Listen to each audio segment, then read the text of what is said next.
Hey, what's going on, everybody? This is Bryan Tan here with another edition of Tan Talks.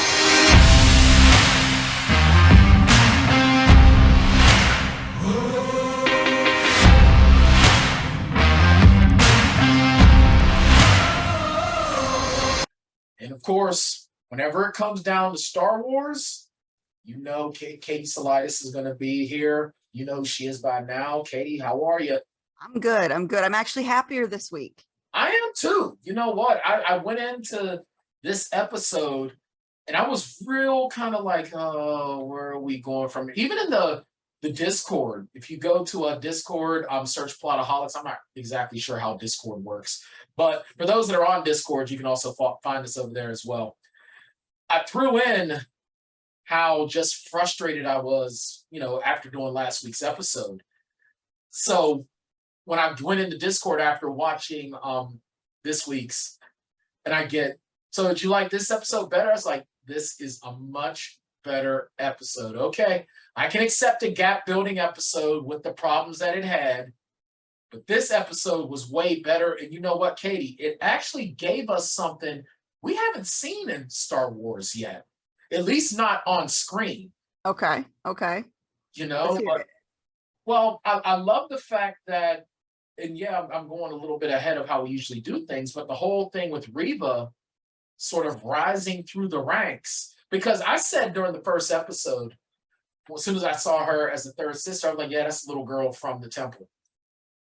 But it's the fact that she went to the dark side purposefully and basically sacrificed her soul just to get vengeance. We have not seen that out of Star Wars. Not yet. Maybe not in the movies. Not in the movies, like in the, but I mean, I don't think we've even seen a Force user, in this case, a Jedi, purposefully send themselves into the dark side just to get vengeance on this type of scale. I mean, everyone else, they go to the dark side for the selfish reasons, right? Sure. They want the power. That's though technically still selfish. Yeah, I mean, but at least this one, it makes her, it's not just for a power-hungry play. It was just to get close enough to him. But which is still kind of a fool's errand, because yeah, but what's your game plan after? I don't think she has one. Yeah, she was ready to give her life to take his. But the fact of the matter is that no one's like, we haven't seen that. And I thought that was really, really cool. And the acting in this episode was way better. I mean, this is probably one of the better episodes we've gotten so far. It definitely had more pull than the last episodes.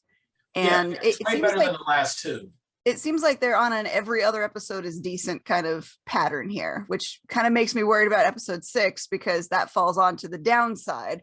Right. But there were still some logic leaps that kind of went. Yeah. Yeah. I was like, what?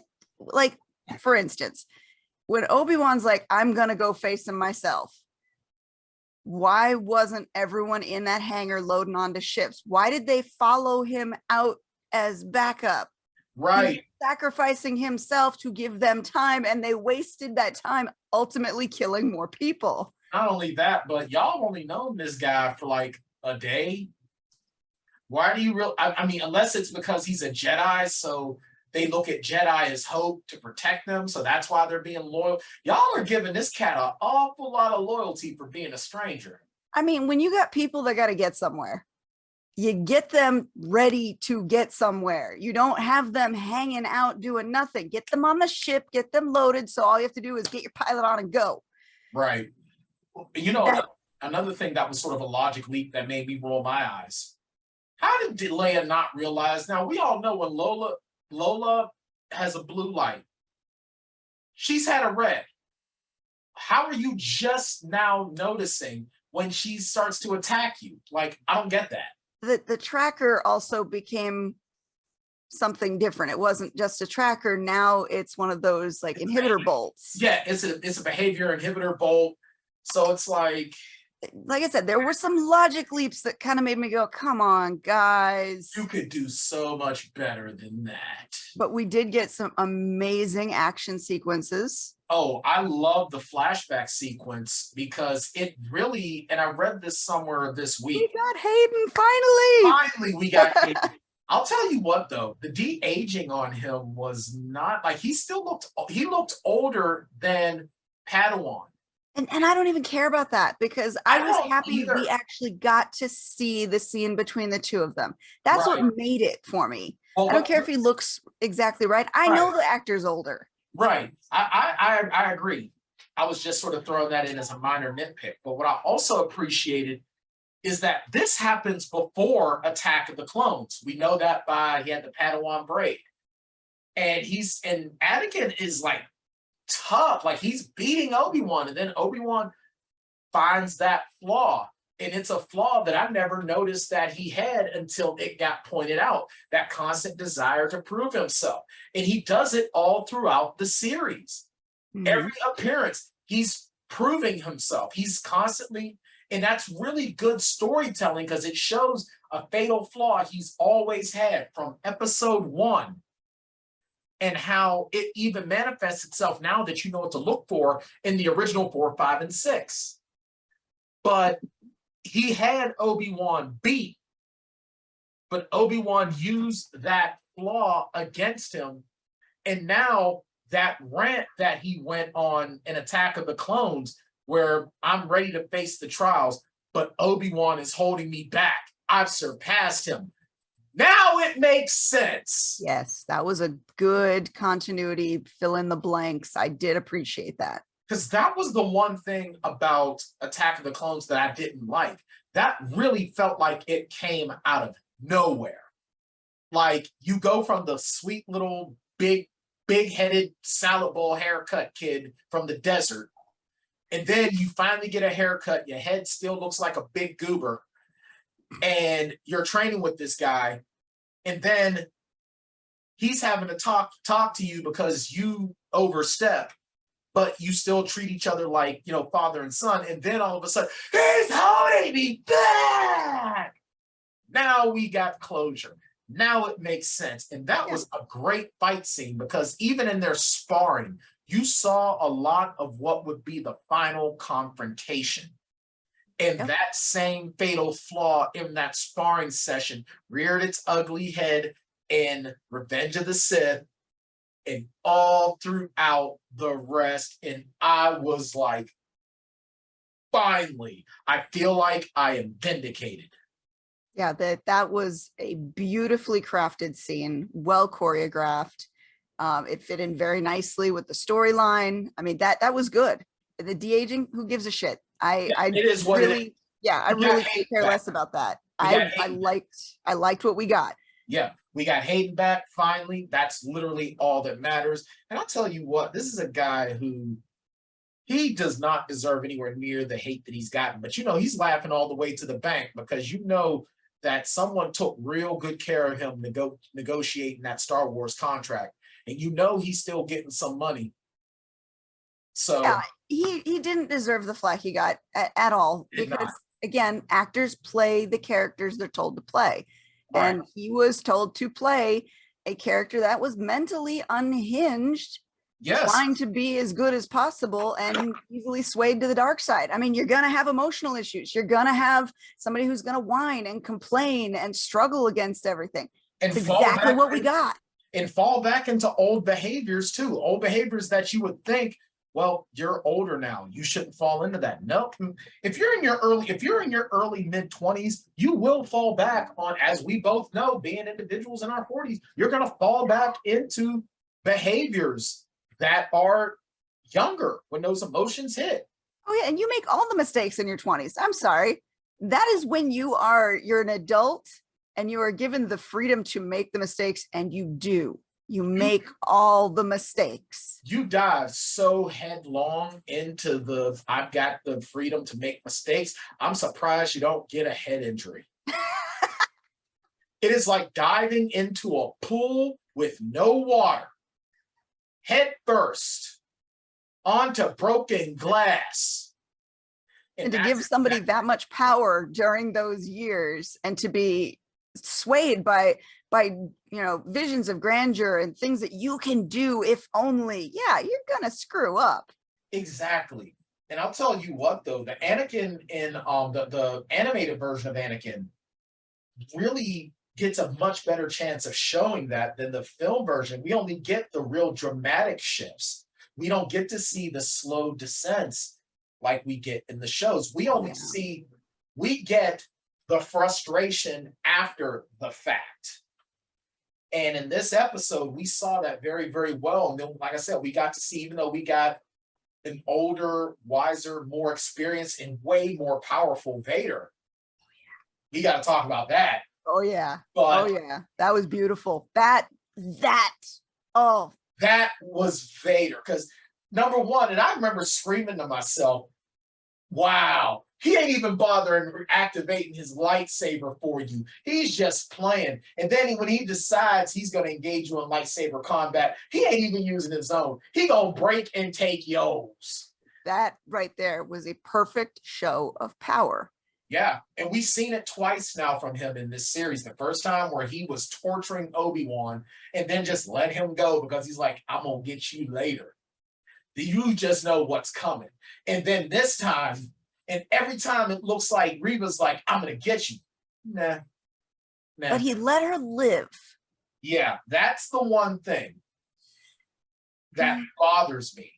Well, it's the trickle-down effect of not only did he let her live, but she was able to find something with incriminating evidence on it, which there shouldn't have been incriminating evidence out at all. Right. I mean, if you know, I know we're kind of jumping topics here, but if you know there is somebody important that needs to remain undercover, you don't mention it on recordings in case the recording falls into the wrong hands. So Bail Organa talking about Tatooine, talking about where Luke is, you don't do that. That was stupid. And he would have known better. Right. Right. Or at least encrypt the damn message.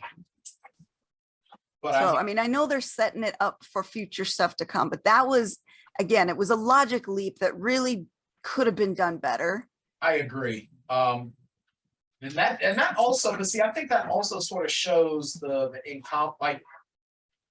weakness of Bail Organa, because he's so paranoid about his daughter. He ain't thinking straight. He's just sort of doing his. But the same token, when it comes to Bail in the situation he's in, he's got to be better than that. Mm-hmm. He's got to be. Yeah. But I'll tell you what, the dumb stuff aside, this was such a better episode. Like, and I put in the Fandoms United Facebook group that we've got, when they mentioned that Hayden Christensen wants his own Vader series. And I said, no, because Disney has proven that they can't do Star Wars right. And then they come out with this episode. Now I'm like, you know what? Maybe we should let Hayden have his own series. Why not? Like Boba Fett, you take away the mystique when you give too much information. Right.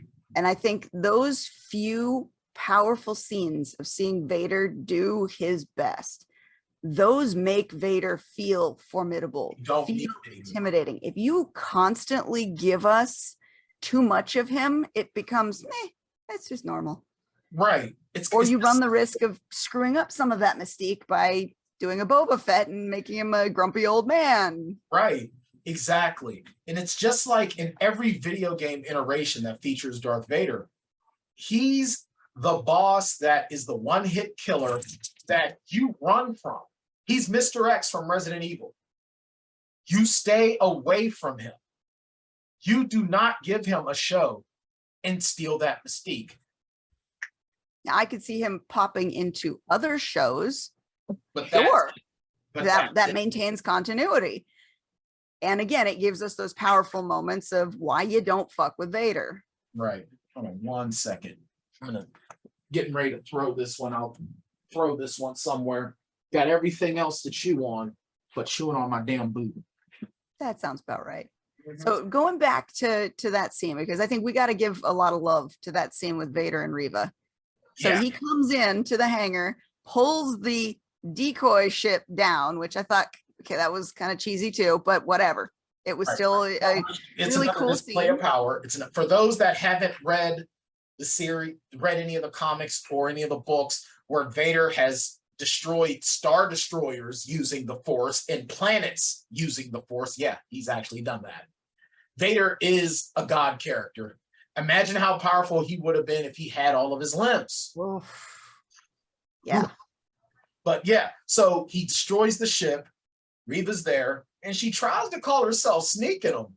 And Vader's just like, nah, you're so cute. You tried. The one hand up and the push. And I mean, it's almost akin to that holding somebody's head while they swim. It really is. It really is. You know what? I posted on my personal Facebook the with Lone Star from Spaceballs, and it was basically that Mel Brooks asked George Lucas about doing a parody, and he said, "Fine, just don't make the character dress like Han Solo." So say dress him up like Indiana Jones, but when Lone Star is holding Dark Helmet and he's holding with his arm out and he's just swinging and missing, that's exactly what Vader was doing to Reva. It's like, oh, you cute little youngling, you're trying so hard. Look at you. It was beautiful and almost like a dance, the way that every time she tried, he just countered very almost calmly. And it's that evil calm. It's that they know that they're not gonna get hurt and they're just having fun with you. Yeah, and that's so infuriating for a character that's attacking. And it was almost also sort of like a mentor would tease like when they feel like their mentee is getting a little bit too big for their britches. Mm-hmm. So it's like, okay, bring it. And then you just handle them, and that's exactly what it was like.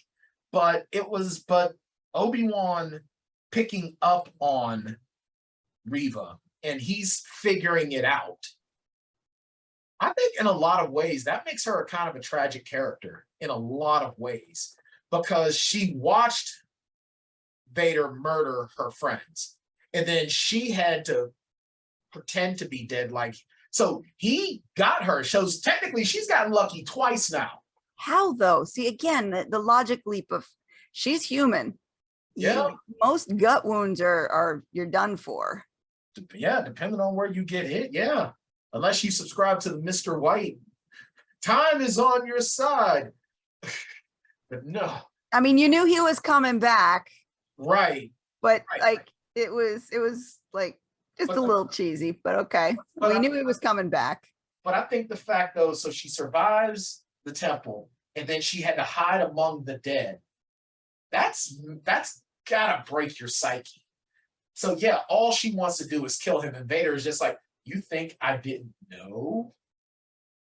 And it's like, I love how it's just showing just how smart he is, how strategic thinking he is. As long as it doesn't have to do with Obi-Wan or Padme or Ahsoka, he is a machine. He is always cold, calculated. Oh, yeah. But when it involves any of those three, and then afterward his son, that's when he comes unhinged.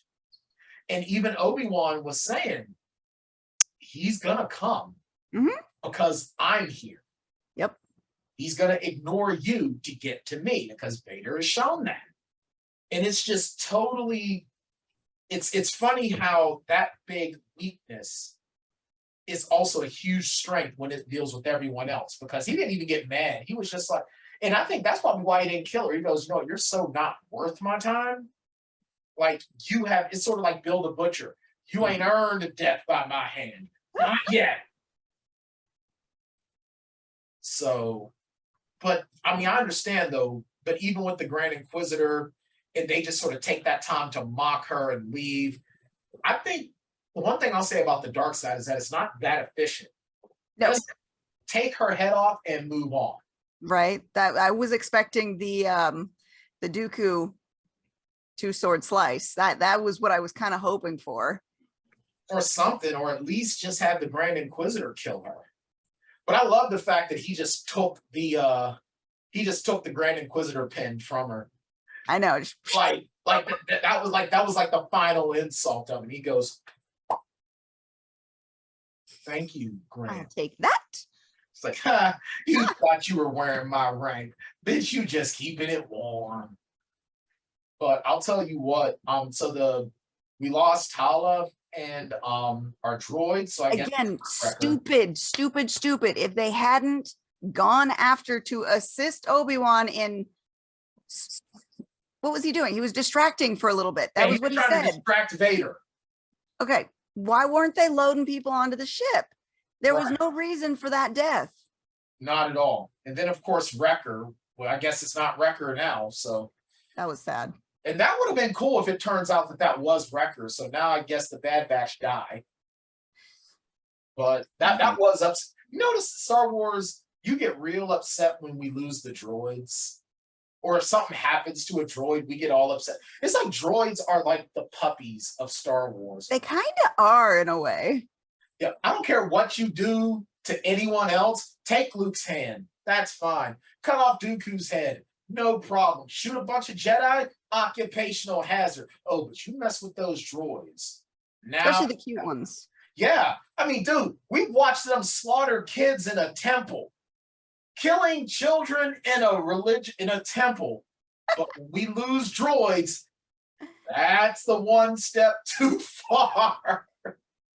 It just goes to show the lasting impact that the droids have in our culture, though. Yeah. Oh, and then we have so many droids that we absolutely love. I mean, Chopper is one of my favorites.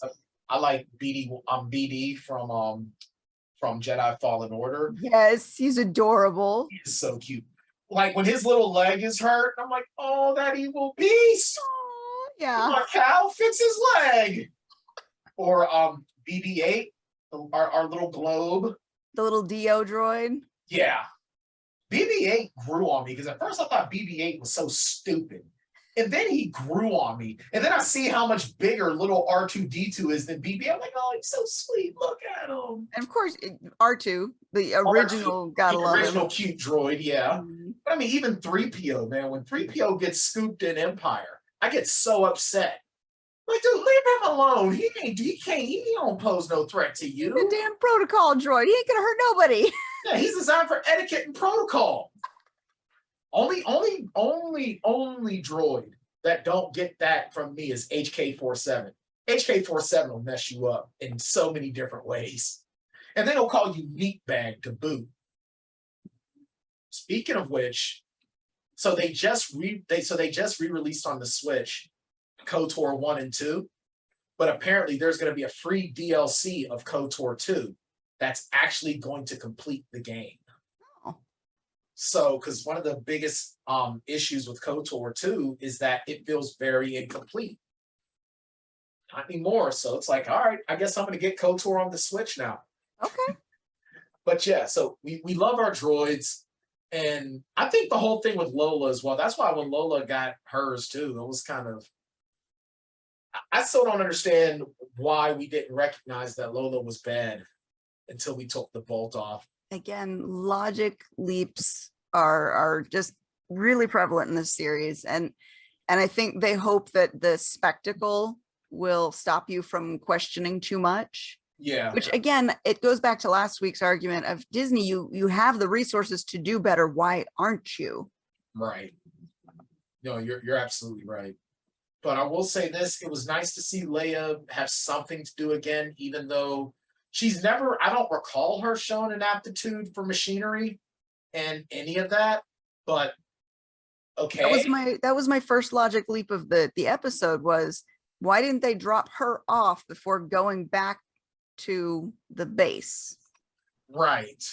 That would have made sense. Get rid of the problem. You need to get Leia back where she's at. You get rid of the problem. And then you go back, because what is Ben going to do at that point? He's got to make his way back home. So he's going to have to rely on whatever transport is available.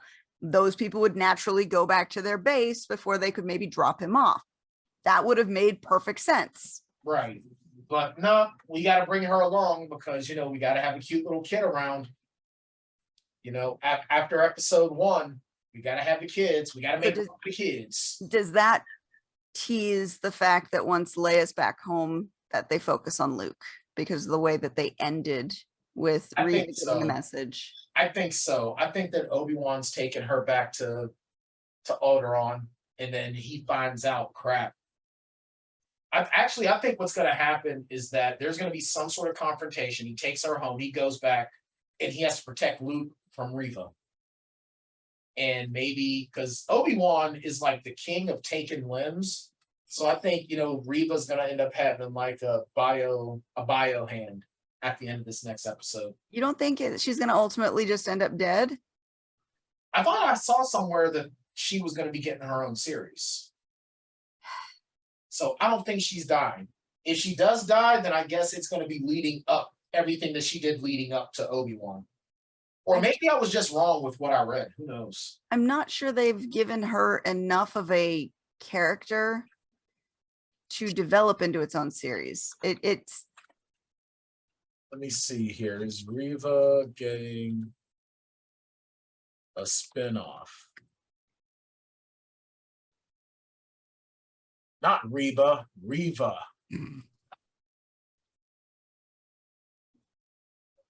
Let's see. Apparently, there's a rumor from Lucasfilms. This is courtesy of, well, granted, Culture Slate. I don't know if Culture Slate is one of the. I'm not sure if that's one of the sites that's credible, but apparently there's a rumor that Lucasfilms has Reva spinoff series in the works. Just don't think there's enough of a character there to really benefit from having a series. No, I agree. I think what should probably happen is that she should be one of those tragic deaths that we get. It should have been right there. They should have done the Dooku head lopped off with the dual lightsabers. And okay, let's say you still want to follow through with the Luke teaser. Then Darth Vader looks down and finds the communicator. That would have made perfect sense because we already know he's the one after Obi-Wan. He's going to follow whatever leads he can to get Obi-Wan. Right. So I don't know. I mean, if they are going to do a Reva series, honestly, I would hope that it would be kind of like Kung Fu, where Kane is just traveling the Earth just aimlessly, instead of Reva trying to be like, I need to get my redemption. You know what? I'm just going to travel the galaxy. I have nothing else to do. I have no life now, and I'm on the run. Mm-hmm. And then maybe there we can finally get that Underworld series, that criminal underworld Star Wars story that we haven't gotten. Oh yeah, because we were supposed to get Crimson Dawn when Solo came out, which we haven't gotten. Yep. I mean, honestly, and I'll say this without trying to sidetrack because I want to give our predictions. Well, I kind of gave my prediction already, but the video games have given us, I think, like Knights of the Old Republic that we referenced a little bit ago. Knights of the Old Republic gave us the best bit of the underworld in the galaxy far, far away, better than anything that we've had out so far, even with Solo. I mean, Solo gives us a little glimpse, but not in full. Everything in the main series focuses on the government and the religions. We haven't gotten really much of the mundane except for the early, like the first 2 hours of KOTOR when you're on Terrace. So maybe, I mean, if we are going to get a Reva spinoff from this, if she does survive, that's what I would want. Just have her go into the underworld and just that's where she makes her way. See, and I don't think that character has enough. She doesn't have the legs. Yeah, she doesn't have the right motivation. She doesn't have anything left now that she's basically failed. She can't go back to the Empire. She's clearly not going to be welcome with the rebels. Nope. And if she tries a last ditch effort to appeal to the Empire by going after Luke, she's done for. Right. So and if she does go after Luke, Obi-Wan will kill her. Yeah, there's not much really for her to do. it's going to be interesting. You know, we've got today's Friday as we're recording this on a Friday, Friday the 17th, 2 days before, well, sorry, 3 days before Juneteenth. It's now the waiting game. This is the most frustrating part of doing these, is waiting for the next, waiting for that next episode. And again, they have that good, bad, good, bad, good, bad pattern. So we've just got the good. Let's see if we can get to great this time. Let's not. I'm worried. I'm really worried about how they're going to leave this one off. I am too, because I don't know. All we can do is say we'll see. I'll tell you what, though, I feel pretty bad for the show Miss Marvel, because Miss Marvel has been amazing. 2 episodes in, I am so completely, I'm locked in. I am team Kamala, for real. But Miss Marvel was not comparing to this episode at all. This episode was way too strong. And then what's even worse is The Boys season 3 is, The Boys never misses a beat, ever. And this episode that just aired today is no exception. So I'm glad that Obi Wan Kenobi is not at the bottom of this week's show list. Okay. But I feel so bad that Ms. Marvel is, because Miss Marvel, as great as it was not the best thing that I've seen in entertainment this week. I think that the story, the flashbacks, and the fact of how dismal last week's episode was, this week's episode of Obi-Wan is probably the strongest thing to debut streaming this week, with The Boys right behind it. Yeah, I gotta say, Strange New Worlds was kind of, See, it was off this week. It wasn't bad, but it was a little off its appeal, and I've really enjoyed that one. Yeah, we talk about Strange New Worlds so much that I definitely want to watch it. I finally finished Halo this week. Oh, good. And that was very interesting. That was a great ending, but the problem is Obi-Wan Kenobi, Ms. Marvel, and The Boys kind of overtook it. It was a good ending to a first season, but those 3 shows were just fire this time around. They just were. And like I said, Obi-Wan Kenobi, with as horrible as that last episode was, this week's episode is just so, it's almost like, I kind of feel like, you remember playing Sonic the Hedgehog, and just as you're about to drown and you get ready to drown and then you just accidentally suck in an air bubble and you keep going? That's what this week's episode was with Obi-Wan. Yeah. Okay. I like that. Well, I also have Sonic the Hedgehog on the brain because I watched both Sonic the Hedgehogs yesterday. I still need to do that. I've been trying to get my my son interested in watching them, and surprisingly, as much of a gamer as he is, he's like, I don't know. Second one is way too long. It's good. It's way too long. But all right. So we're gonna put a pin in this one. Don't want to have Shane having too much to sift through. Fingers crossed. That's what I'm looking at for next week. Fingers crossed. Stick the landing, guys. Yeah, you got a great setup here. Let's finish good. So that being said, Katie's information is going to be in the description. Make sure with Plotaholics, you follow us, plotaholics.com. Follow us on Facebook at Plotaholics, Twitter, wherever. And if you're on Discord, find us on there as well.